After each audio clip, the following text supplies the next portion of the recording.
entramos acá entonces en los personajes homéricos, porque tenemos que ver a Penélope, pero Penélope es la esposa de Odiseo, el rey de espadas, pero está la historia con Helena, ¿no? Que la protagonista la protagonista, una de las protagonistas de la Ilíada, ¿no? De toda la historia de la Ilíada. Están todos conectados estos personajes. Bueno, y acá nos vamos a ir un poquito a la línea de tiempo, esto que lo habíamos visto los que hicieron ronda de mitos de verano, para ver un poquitito la línea de tiempo, para recordar más o menos en dónde estamos. Cuando hablamos de Teseo, hablamos de la cultura minoica, ¿no? Que entre el 2500, 3000, entre el 1500 y 3000 antes de Cristo, por ahí, ¿no? Es interesante, hay interpretaciones del mito de Teseo que tienen que ver cuando dice, bueno, cuando gana Teseo y cae el poderío de Creta. Y ahí pasa el poderío a Micenas.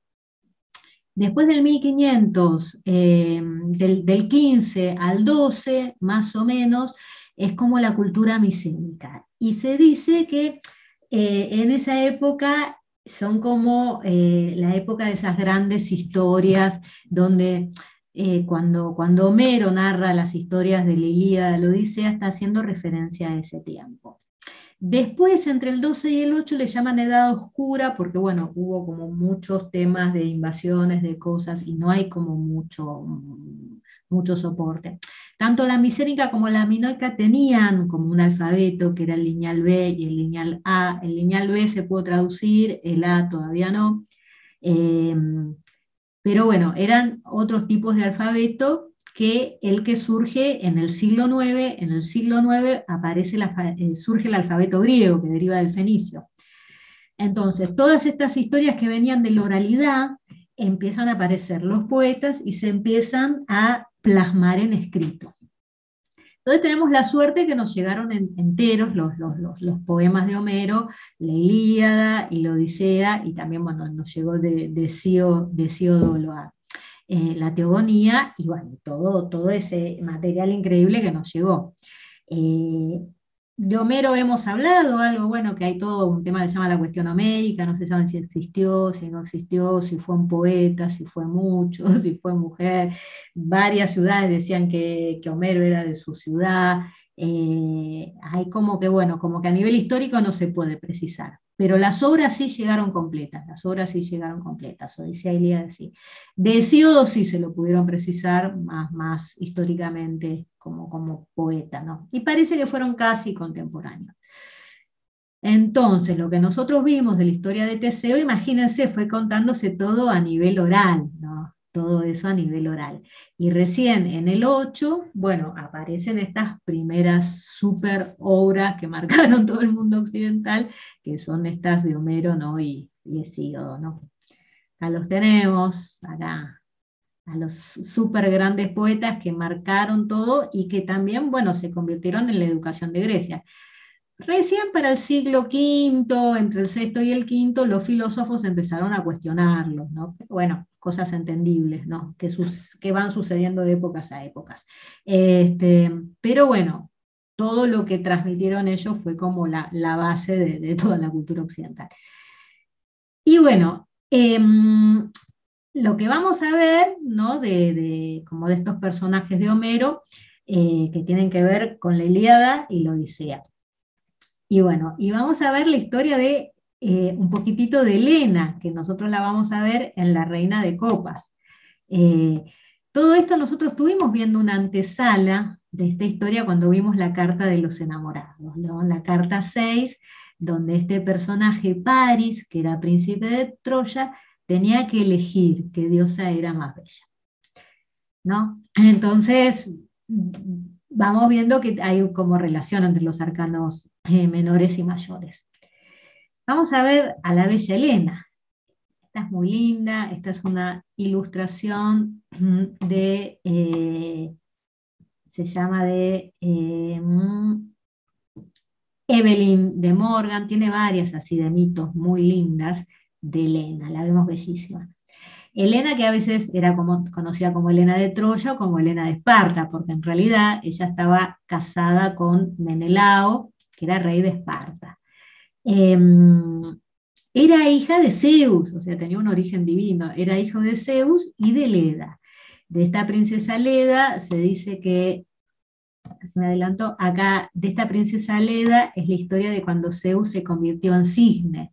Se convirtió en cisne, se metamorfoseó en cisne para estar con Leda y de ahí surgieron dos pares de gemelos. Uno son los dioscuros, Castor y Pólux, eh, que los vamos a ver cuando veamos las espadas, que son los personajes de Géminis, y salieron Helena y Clitemnestra. Clitemnestra también la vamos a ver en las espadas. Hay un par que son inmortales, que son Helena y Pollux, y los otros dos son mortales. Eh, y bueno, Helena se destacaba, decían que era la mujer más hermosa, más bella de la tierra.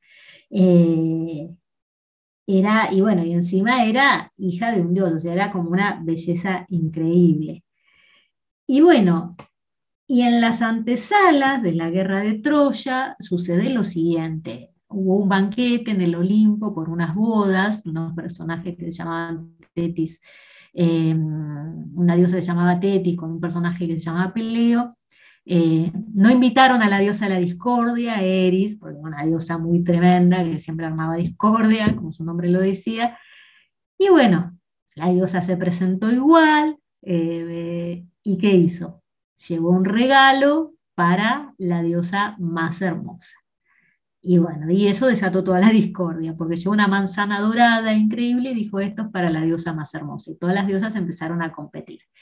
Como Zeus no quería tomar ninguna decisión, porque ya tenía bastantes problemas con Hera, mandaron acá a Paris. Hermes mandó a Hermes a buscar a este príncipe troyano, ¿no? Hijo del rey Príamo de Troya, para que elija. Y bueno, y todas las diosas lo querían seducir, conquistar, ¿no? La diosa Hera, ¿no? Le ofrecía poder en el mundo, Atenea le ofrecía ser mejor guerrero. Acá está el pavo real de la diosa Hera, ¿no? Increíble este pavo. Y bueno, pero Afrodita, ella se muestra en toda su belleza, se desnuda y le ofrece a la mujer más bella del mundo. Y bueno, y Paris, muchacho joven, con eso quedó prendado y le elige a ella. Entonces estas dos diosas quedaron muy ofendidas porque no salieron ganadoras. Y bueno, y esa va a ser la antesala de la guerra de Troya. La mujer más bella del mundo era Helena, y Helena ya estaba casada con Menelao de Esparta. Entonces, en un momento que el hermano de Paris, Héctor, van a hacer negociaciones, todo como un viaje diplomático, que van a Esparta, va con Paris en medio de, no sé, Héctor está tratando de poner paz y arreglar las cosas, y bueno, y por esta influencia de Afrodita, que le prometió a la mujer más bella del mundo, cuando se encuentran Paris y Helena, se enamoran. Entonces, bueno, y se van juntos. Van a encontrar muchas pinturas que dicen el rapto de Helena, pero para mí en realidad no es el rapto. Helena se fue porque también le gustó Paris. No estamos ahí para saberlo, pero bueno, del rapto de Helena van a encontrar muchas versiones. Esta es una. Pero están estas que a mí me gustan, estas están buenísimas porque esta es Venus presentando a Helena Pari, para mí fue más así. Entonces, acá está la diosa, acá haciendo el encuentro, ¿no? Y acá se los ve a los dos. No parece en estas pinturas como muy raptada, que digamos. Porque parece que, bueno, acá encontramos otra de las grandes figuras femeninas, Helena, que también se va por amor. Se va y deja todo. Bueno, hay una influencia de una diosa en todo esto, pero siguiendo todo esto, ella es una reina y se va con Paris, se va, deja todo y se va por amor. Miren que esta es súper conocida, está en un montón de lugares en las redes, es hermosa esta pintura de Helena. Y bueno, y a partir de todo eso, ¿qué pasa? ¿No? Después de que Helena se va con Paris, y bueno, Menelao, ¿no? Totalmente indignado porque acá el troyano se llevó a su esposa, bueno, convoca a todos los reyes de Grecia para declararle la guerra a Troya, ¿no? Entonces empieza esa guerra que según la Ilíada dura 10 años, la Ilíada narra como los últimos tiempos ya, como los últimos días de la guerra de Troya, que narra el enojo de Aquiles, ¿no? La cólera de Aquiles. Pero bueno, parece que ya la historia, Troya tenía como unas murallas increíbles que no se podían avanzar con esas murallas, o sea, los griegos habían tratado miles de cosas, pero no podían franquear esas murallas. Entonces, finalmente, hay el que vamos a ver ahora, Odiseo que era este héroe griego, rey de Itaca, que era uno de los preferidos de la diosa Atenea, urde una estrategia. Y bueno, a Atenea le da el tip, como le había dado Belerofonte, le da un tip, le da una idea, pero también ¿por qué le da eso? Porque Atenea estaba enojada de aquel famoso concurso de belleza en el cual ganó Afrodita. Entonces en esta guerra se decía que los dioses estaban de un lado y de otro. Afrodita se dice que estaba del lado de los troyanos, pero Afrodita para la guerra no era digamos, lo más eficiente, y Atenea y Hera estaban con los griegos. Y bueno, y Atenea le da esta idea a Odiseo del famoso caballo de Troya. Que los griegos finjan la retirada, ¿no? Y que dejen un gran caballo de madera, que supongan que ese caballo de madera iba a ser una ofrenda para la diosa Atenea, y bueno, y adentro estaban escondidos los mejores guerreros griegos. Los troyanos caen en la trampa, creen que es un gran caballo, que es una ofrenda, todos lo llevan. Estaba la princesa Casandra también que decía, no lo entren, nadie le hace caso a Casandra. Lo entran, pasan las murallas y bueno, cuando se quedan dormidos o están de fiesta los troyanos todos, y ahí bajan los griegos y sabemos lo que pasó, terminan ganando los griegos y terminan derrotando y quemando Troya. Entonces, bueno, Helena se dice que, bueno, Menelao, hay versiones como que Menelao estaba muy enojado y la quería matar, pero claro, estaba enamoradísima. Menelao la volvió a ver y se fue de vuelta y después siguieron reinando como si nada. No, con Helena era imposible. Así que bueno, esto es lo que cuenta como las historias y todo. Después hay montones de análisis de la Ilíada.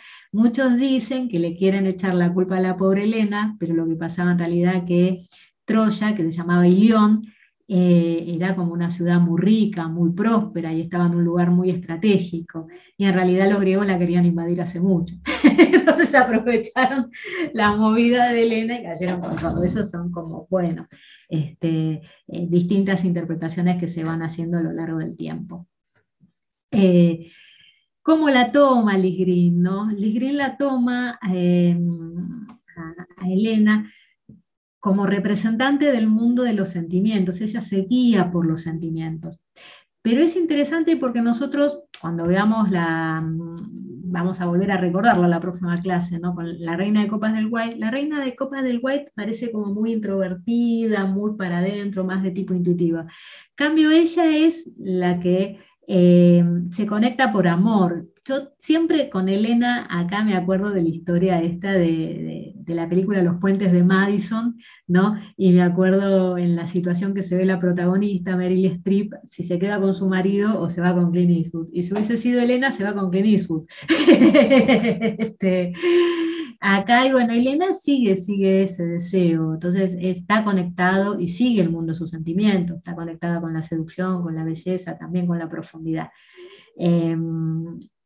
Entonces, es la reina que le da prioridad a los sentimientos, más tal vez que a lo práctico, más tal vez que al pensamiento, ¿no? Entonces, por eso es la que se anima a hacer esto, ¿no? Entonces me gusta mucho Helena. Y bueno, y acá habíamos empezado a hablar de este personaje, que es el rey de espadas, que es Don Odiseo.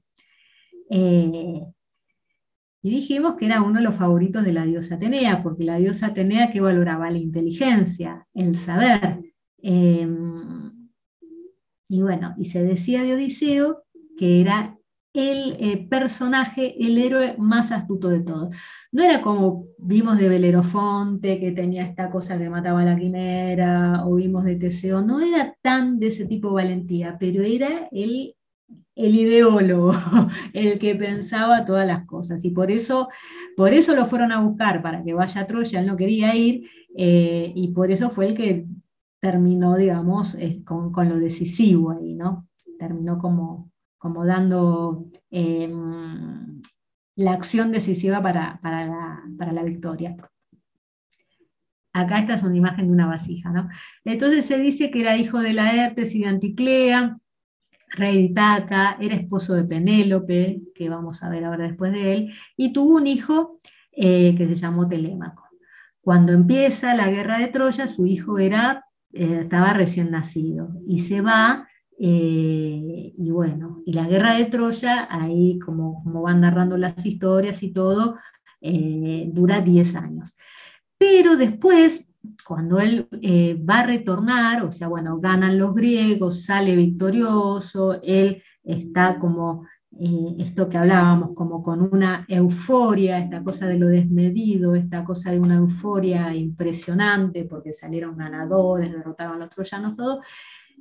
De esa manera, él busca retornar a Itaca, a su casa, ¿no? Y ahí, bueno, empieza la historia de la Odisea, el otro libro. Y bueno, en medio de todo ese fervor por haber ganado, de la victoria y de todo eso, imagínense la arrogancia que tendría en ese momento Odiseo, que por este truco y todo, que le dice a Atenea, ganan una guerra 10 años, todo, ya estaba con una arrogancia allá, muy alta, muy alta. Y bueno, antes de volver a casa tuvo ganas como de dar un paseo, ¿no? Como que quería explorar algunas cosillas, ¿no? Entonces, bueno, sale con todos sus hombres, ¿no? Acá, bueno, acá está con una historia que vamos a ver un poquitito más adelante.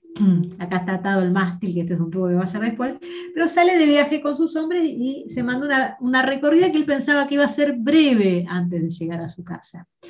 Pero bueno, ¿qué pasa? Van por varios lugares, no voy a poder narrar toda la Odisea porque, bueno, es alucinante y tiene muchos episodios, pero voy a contar algunos. Pasan por una isla que es la isla de los cíclopes. Los cíclopes eran unos personajes que tenían un solo ojo.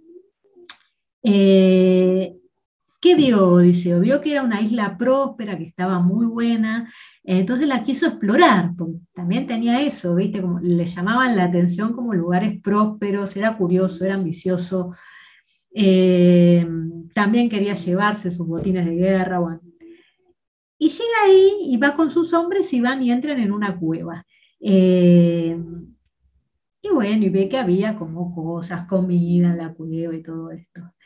Claro, hasta que de repente entra en la cueva uno de estos personajes, un cíclope que era enorme, que era gigante. Y bueno, entonces cuando se da cuenta que están, o sea, los cíclopes eran enormes, se da cuenta que están estos personajes, ¿qué hace? Le pregunta quiénes son, Odiseo, bueno, no revela su nombre, le dice, bueno, que están viajando, todo. Eh, y bueno, Odiseo, así como canchero, piensa que él se va a presentar, que le va a ir bien. Entonces, bueno, el cíclope le pregunta su nombre y él le dice que se llama Nadie. Entonces, es como que por la duda preservas, bien, le dice que se llama Nadie. Bueno, entonces le dice que bueno, él lo increpa y dice, pero ¿qué hacen? Esta es mi cueva. Entonces, bueno, le dice que bueno, que ellos esperaban hospitalidad porque hospitalidad era algo, digamos, que venía de Zeus, como que Zeus decía que había que ser hospitalario. Y ahí el cíclope se mata de risa, dice, nosotros no seguimos a Zeus. O sea, entró en un lugar donde no estaban las mismas leyes, como un lugar mucho más primitivo. Todo el viaje de la Odisea es entrar como con fuerzas más primitivas del inconsciente. No estaba con guerreros, estaba tratando con otra cosa. O sea, un personaje con un solo ojo, no son lugares ni racionales, ni que seguían lo mismo. Entonces dicen, no, acá a nosotros no nos importa Zeus. O sea, ni siquiera tenía una sociedad reglada, algo así. Entonces ahí se la vieron complicada, porque el cíclope se empezó como a comer los hombres. Entonces decían, ¿cómo salimos acá? Porque el cíclope puso una piedra en la cueva. Entonces, como ellos tenían un vino, le ofrecieron vino, ¿no? Está buenísimo este grabado.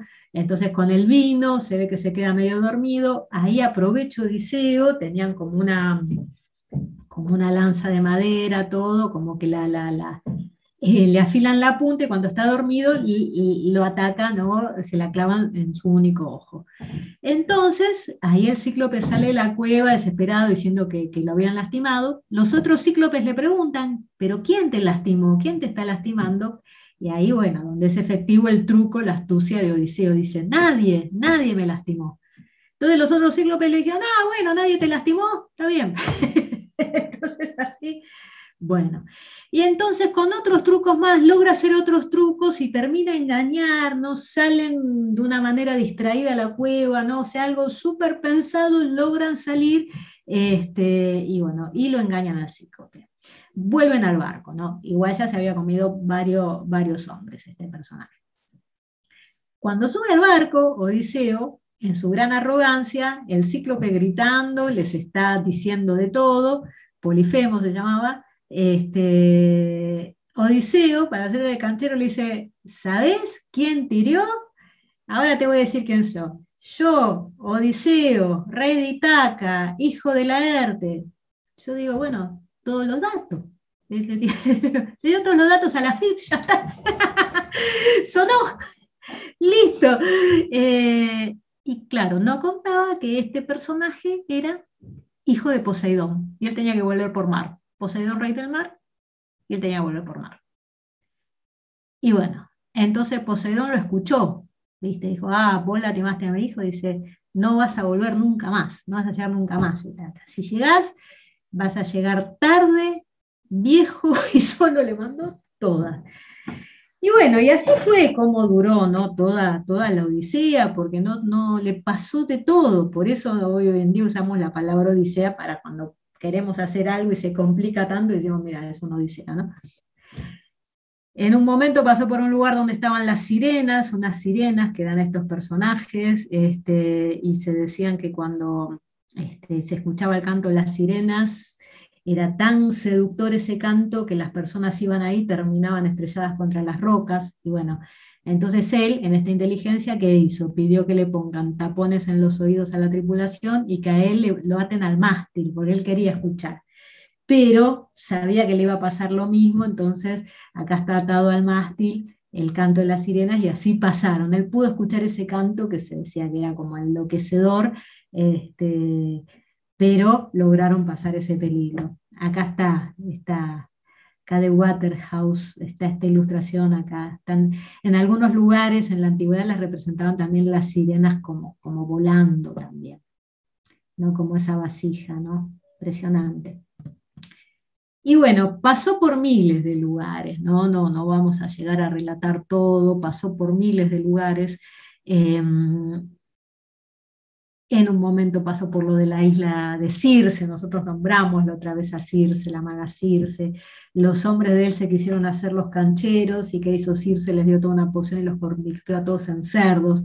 Pero bueno, a Odiseo lo ayudó Hermes y le dio para tomar algo que se llamaba Moli, y con eso neutralizó lo que le daba Circe, y así se salvó de todo, de todo, de todo. Y así fue pasando el tiempo. Descendió al inframundo para preguntar cómo volver. Es uno de los héroes que fue hasta el inframundo, volvió para encontrarse con Tiresias. Y bueno, y finalmente termina en uno de los lugares, en la isla de Calipso, la ninfa Calipso, que se enamora de él, pero se enamora de él y lo retiene, no lo deja irse. Entonces esta es una de las ilustraciones. Y bueno, ahí se lo ve como triste, porque él quería volver y estaba acá ya. Es más, renuncia a la inmortalidad. Ya llegó un momento porque ella le ofrecía ser inmortal, pero ya Odiseo quería volver. Y bueno, y en medio de toda esa historia, Atenea quería ayudarlo, pero bueno, los dioses griegos tenían sus jurisdicciones y su independencia. Si Poseidón estaba enojado, no era que Atenea podía pasarlo por arriba, ni Zeus tampoco. Entonces, Y bueno, finalmente pudo interceder, finalmente pudieron interceder con Calipso para que lo suelte, lo soltó, y finalmente pudo llegar, se dice que primero llegó al país de los Feacios, que era, hay como una contraposición, ¿no? Lo que era los cíclopes es como algo anterior a una sociedad, porque no había leyes, no había nada, por eso los cíclopes al que llegaban se lo comían, era como el caos. Y lo de los feacios es la sociedad ideal, donde había todo un rey, donde él cuenta toda su historia, donde todos se conmueven, había una princesa Nausicaa, que fue la que lo rescata, y bueno, y finalmente ellos le dan la embarcación para volver. Y cuando llega, también utiliza su estrategia, pero llega disfrazado, no revela su identidad, dice que su perro fue el único que lo reconoce. Y bueno, y usando su estrategia, logra derrotar a unos personajes muy molestos que vamos a ver ahora, que eran los pretendientes de Penélope, que querían hacerse de Penélope y del reino. Pero lo interesante es que él por su inteligencia fue salvando todos los obstáculos y en una, digamos, la guerra de Troya se gana por esta estrategia que le da la diosa Atenea a él, y bueno, y él la transmite y la ejecuta. Y toda la Odisea, él utiliza la estrategia, pero tiene que aprender algo ahí, que por eso finalmente termina volviendo, que es la humildad. O sea, en esos 10 años Poseidón lo vapulea de un modo tan tremendo que esa arrogancia, por inteligente lo astuto que era, le queda le queda distinto. Por eso él vuelve como mendigo, es un símbolo que vuelve como mendigo. Y vuelve como rey sabio, que es como el ideal, digamos, de la espada, ¿no? En vez de tener la arrogancia y la inteligencia, vuelve como rey sabio. Entonces, bueno, este va a ser, a mí me encanta como contraparte del rey de espadas, pues el rey de espadas del White a uno le da mucha inteligencia, pero la profundidad de Odiseo en su viaje es como que, bueno, aprende de las pruebas de Poseidón, que son del inconsciente, se enfrenta con todos personajes así, y bueno, y finalmente vuelve sabio, ¿no? Entonces, por un lado tiene liderazgo intelectual, astucia, estrategia y finalmente sabiduría. Pero bueno, acá, a ver, hay un mensajillo. Exactamente, ver así, Odiseo es Ulises, el mismo, porque Odiseo es para los griegos y Ulises es para los romanos. Entonces es el mismo personaje, sí. Y algunos también le terminan diciendo Ulises también entre los griegos, pero es el mismo personaje, Odiseo u Ulises. Y bueno, y mientras tanto, ¿qué pasaba con Penélope, la esposa de Odiseo? La vemos acá como la reina de bastos, la figura de bastos que nos faltaba. ¿Qué pasaba? Bueno, vamos a verla acá a la bella Penélope. La vemos acá, esta pintura muy linda también de Waterhouse, la vemos acá con el telar. Ella era hija del rey Icario de Esparta y de Peribea. Era esposa de Odiseo, madre de Telémaco. Cuando Odiseo se va a la guerra de Troya, Telémaco era un bebé. Y bueno, la guerra de Troya dura 10 años. Entonces, ella se queda sola en el reino. Ella, la verdad, su reino es próspero, ella era joven, ella era muy bella. Y bueno, si bien lo extrañaba, si bien estaba triste y todo, saca adelante su reino, de algún modo. Dicen que la madre de Odiseo se puso muy triste, no toleró la partida, ¿no? Y se termina muriendo, ¿no? Pero bueno, ella resiste, ella cría a su hijo, ¿no? Pero algo internamente, ¿no? ¿Qué pasa? Hasta los primeros 10 años nadie sabía muy bien qué pasaba, si iban a ganar los griegos y otros. El tema es cuando ganan y empiezan a retornar los ganadores. Por ejemplo, Agamenón regresa a Argos, todos los reyes, todos los héroes empiezan a volver, pero Odiseo no volvía, ¿no? Acá lo vemos, ¿no? Está en sus comienzos, miren, qué parejilla. Entonces, esta era la situación. A mí me parece increíble ¿no? Para ver lo molesto y lo invasivo que era todo esto. Bueno, es increíble, esta pintura es increíble, es el retrato del acoso. Eh, sí, acá hay otro más, mira, yo voy corriendo este cuadrito porque hay otro más. El tema era este, habían pasado los 10 años, Odiseo no volvía y todos le empezaron a decir que Odiseo se había muerto. ella dentro de ella no estaba segura, no lo sentía, y ella confiaba, o sea, era como que algo, confiaba en eso que percibía. Esto es como del fuego también, como confiaba en su intuición, confiaba en su corazón. Por momentos estaba triste, por momentos tenía duda, pero más allá que todo el mundo le decía, mira, si ya volvieron todos los héroes y Odiseo no volvió, significa que se murió, ella no estaba segura, no le daba crédito a todo esto, confiaba en eso interno de ella. Pero bueno, como ella es muy bonita, tenía un reino súper próspero, le empezó a caer toda esta gente increíble, pesadísima que vemos acá, que eran unos nobles pretendientes que querían quedarse con el reino y con la chica. Y le invadían al modo que muestra este cuadro.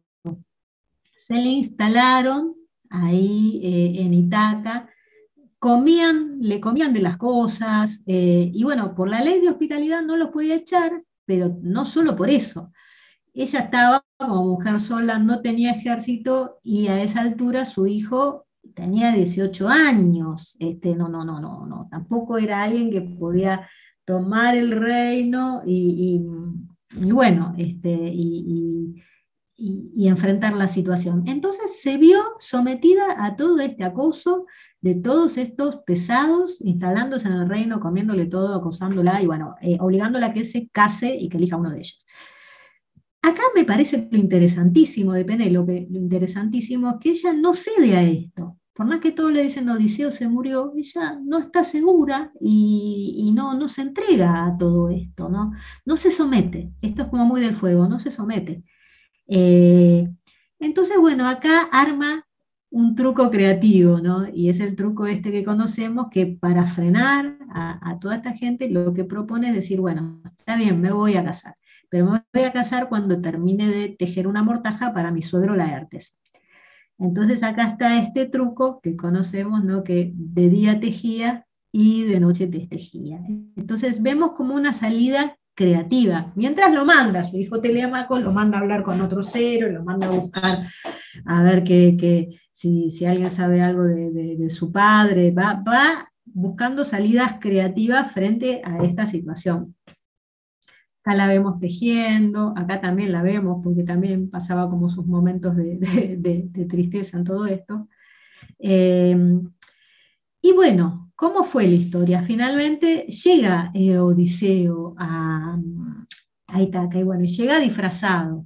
Y bueno, y de a poquito se va encontrando con distintas personas, tratando de que bueno, no se den cuenta, aparte todo como un viejo, pues bueno, pasaron 20 años, y bueno, finalmente después termina llegando su hijo todo, y bueno, Penélope termina proponiendo una prueba que era, decía, bueno, que ella iba a aceptar, ¿no? Porque la descubren, finalmente le descubren el truco de tejer y destejer.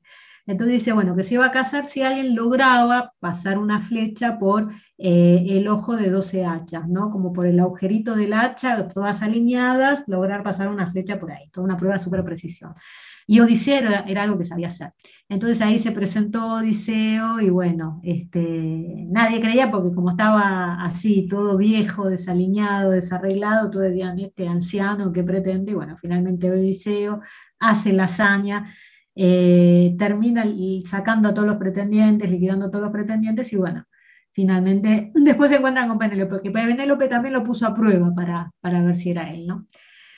Pero, pero bueno, a mí me parece impresionante. Ah, esto no podía creer, miren, esta escultura de Penélope está en el Vaticano, ni más ni menos.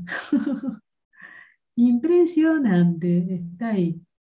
Me encantó, me pareció muy linda la Penélope ahí en espera. Y bueno, a ver, Liz Green acá habla, ¿no? de la fuerza de esta reina, porque hay que tolerar, resistir tantos años con todo ese acoso, ¿no? Y ella lo que destaca, porque bueno, se habla del tema de la fidelidad de Penélope, como que, como que si le era fiel a Odiseo. Y está lindo, a mí me gusta lo que propone Liz Green. No era que era fiel a Odiseo, era fiel a sí misma, porque todos esos eran bastante impresentables, digamos. Entonces, era fiel a sí misma. Entonces, este tema, ¿no? Como de la integridad de Penélope. y resiste, y es creativa porque va diseñando esos trucos y con esos trucos gana tiempo, y es dentro de todo, de las figuras de fuego, la más estable. Bueno, excepto por Frixo, bueno, que Frixo es como la figura niña, que bueno, después que termina su aventura, bueno, sale como de, digamos, cambia el protagonismo de la historia, ¿no? Pero vimos que Belerofonte, bueno, terminaba con Hibris, vimos que Teseo también. En cambio, ella no, ella logra sostener, logra, bueno, cuida a su hijo, cuida sus cosas, cuida su reino, esta cosa como de empatía y de agua que tiene la reina que le da una estabilidad tanto fuego, ¿no? Entonces, y para mí es súper valiente porque había que estar ahí resistiendo, ¿no? Entonces, bueno, yo puse acá unas chicas, porque nosotros hablamos de los héroes, y los héroes, bueno, que se destacaban y que tenían esa fama imperecedera, esa gloria, ¿no? Y a mí me encantan ellas porque, bueno, no sé si uno puede llamar y decir que son heroínas, ¿no? Pero para mí sí. eh, por ejemplo, tenemos tanto a Ariadna como Medea que vimos la otra vez, sin la ayuda de ellas, o sea, Jasón sin Medea no hubiera podido con el Bellocino, y Ariadna, si no le daba el secreto del laberinto a Teseo, tampoco Teseo hubiese podido encontrar la salida, ¿no? Y ellas, Helena, que ella sigue su amor más allá de todo, se anima, son también con Ariadna y Medea las que se animan a dejar todo y seguir lo que desean, eso es súper, súper heroico. Y Penélope no se va, pero ella resiste cuidando su lugar, ¿no? Y manteniéndose fiel a sí misma.